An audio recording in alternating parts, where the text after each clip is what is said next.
कि अमृत की एक बूंद यहाँ गिरी, 4 बूंद इंडिया में गिर गई, बाकी अमृत की बूंदें और धरती पे नहीं गिरी। तो धरती का मोक्ष कहाँ होगा धरती के लोगों का? That is totally nonsense. अगर वहाँ एक डुबकी मार लो, पहली बात तो वो जो पानी है क्या ये लोग पी सकते हैं उसको?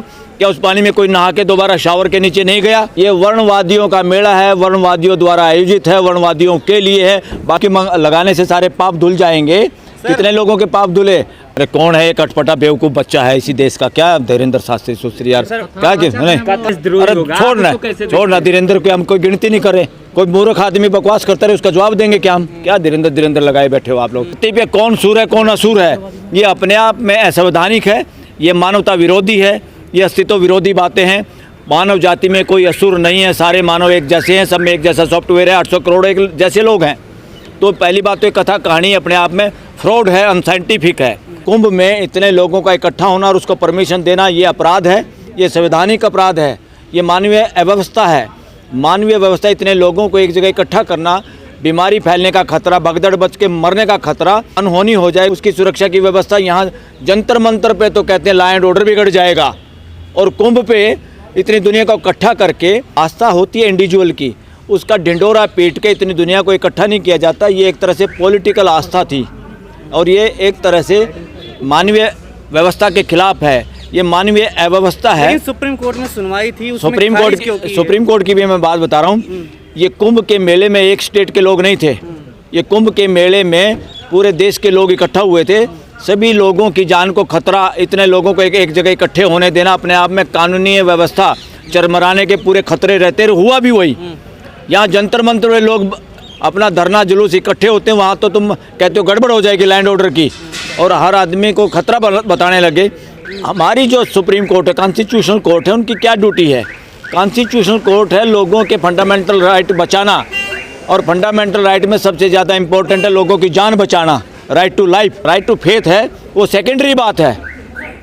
फेथ आपका ढोंग भी हो सकता है, वो 3 कंडीशन पे अगर नहीं उतरा, और ये 3 कंडीशन पे नहीं खरा उतरता कुंभ का मेला। कुंभ का मेला पहली बात तो असंवैधानिक बात पे ये जोर है। क्या है? सुर और असुरों की लड़ाई।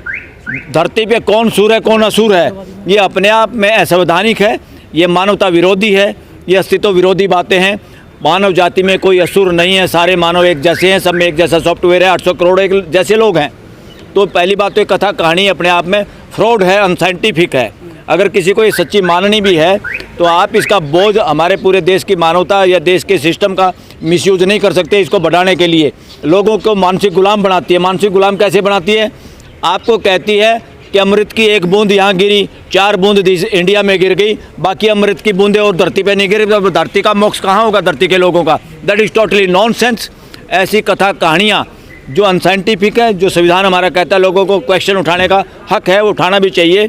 अगर वहाँ एक डुबकी मार लो, पहली बात तो वो जो पानी है क्या ये लोग पी सकते हैं उसको? क्या उस पानी में कोई नहा के दोबारा शावर के नीचे नहीं गया? चेक करो, गृह मंत्री और मुख्यमंत्री यूपी का भी उसमें नहाया था। वहाँ से नहाने के बाद क्या वो ऐसे ही रहा, या घर में जाके चुपचाप फुहारे से नहाया, गेस्ट हाउस में जाके? मानसिक गुलाम बनाने वाली बातें हैं, अनसाइंटिफिक बातें हैं।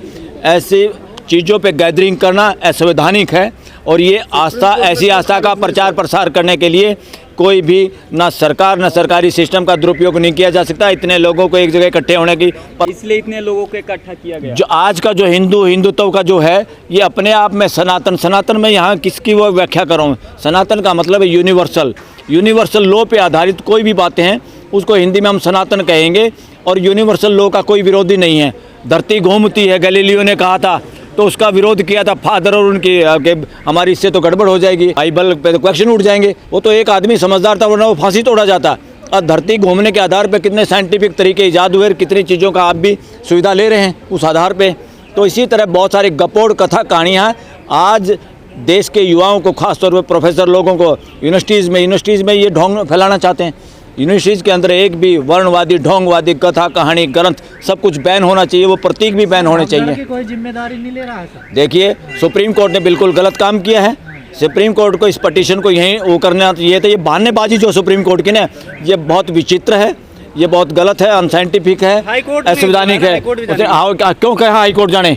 एक स्टेट के लोग थे क्या? पूरे देश के लोग वहाँ थे, जिससे पूरे देश के लोग, वो जरूर है यूपी के लोग थे उसमें, तो चिंता उसमें जताई- दिल्ली के लोग भी चिंता थे। जताई है सुप्रीम कोर्ट। चिंता जताना क्या होता है?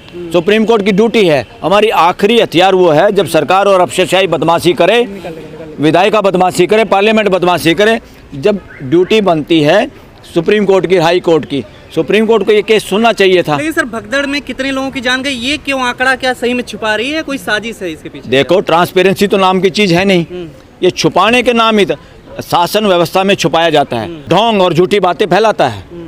लोकतंत्र सही बात बताता है और सही बातों का लोगों को पता चलता है, ये ड्यूटी है, व्यवस्था की ड्यूटी है। इसलिए जो वहाँ हुआ वो शासन है, वो लोकतंत्र के खिलाफ काम हुआ।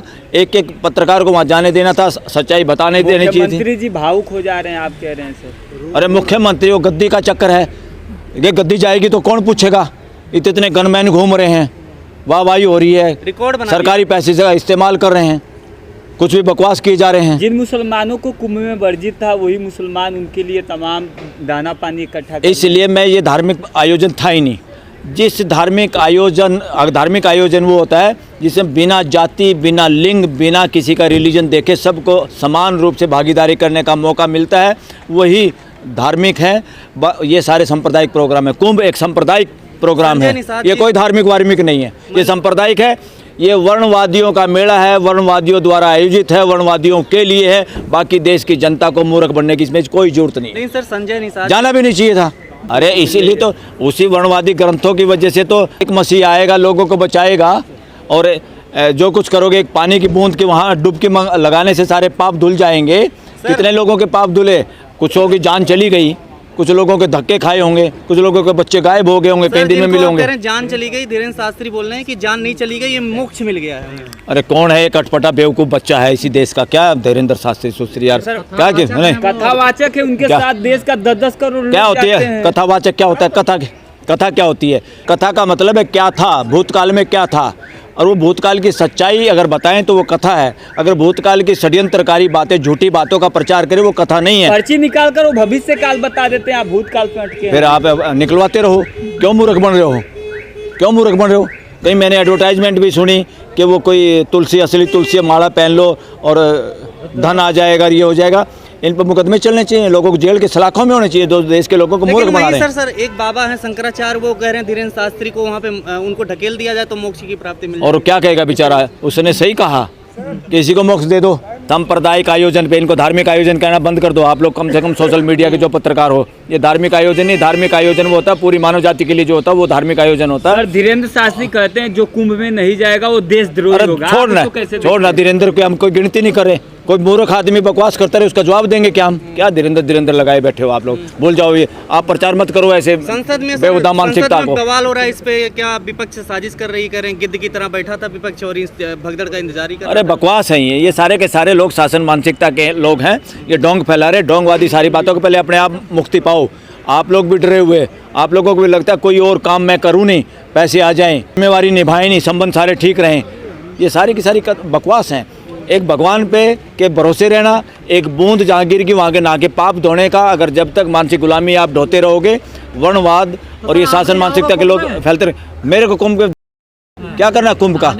अरे अपने घर का कुंभ, अपने घर का घड़ा पवित्र बन, पाप धुल जाते हैं, जाने अनजाने में पाप होते हैं। मैं तो कह रहा हूँ इसका मतलब वहाँ जो भी गए हो सारे पापी लोग हैं।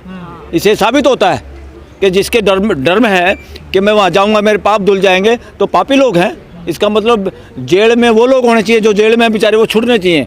जो जेल में असली है उनको लेके जाना चाहिए था, ताकि उनके पाप धुल जाते, जिनको तुम सजा दे रहे हो, जो कुंभ में जाके स्नान करने गए। भावनाओं को ठेस पहुंच जाएंगे। किसकी भावनाओं को? मैंने भावना को ठेका ले रखा किसी का? बेवकूफ़ अगर अनसाइंटिफिक भावनाएं हैं। आस्था है सर उन लोगों को। नहीं आस्था, लेकिन आस्था की दास्ता डोरे, करोड़ों लोग जा रहे हैं तो अरे आस्था हमारे लोगों को दिए लोगों ने, इन लोगों को बचाना है। मन से जा रहे हैं ना सर? अरे मन से नहीं जा रहे, मानसिक गुलामी की वजह से जा रहे हैं। इन लोगों को बचाना है, अपने लोगों को पहचानो और इनको साइंटिफिक एजुकेशन दो, इन ढोंगवादी ग्रंथों से बाहर निकालो।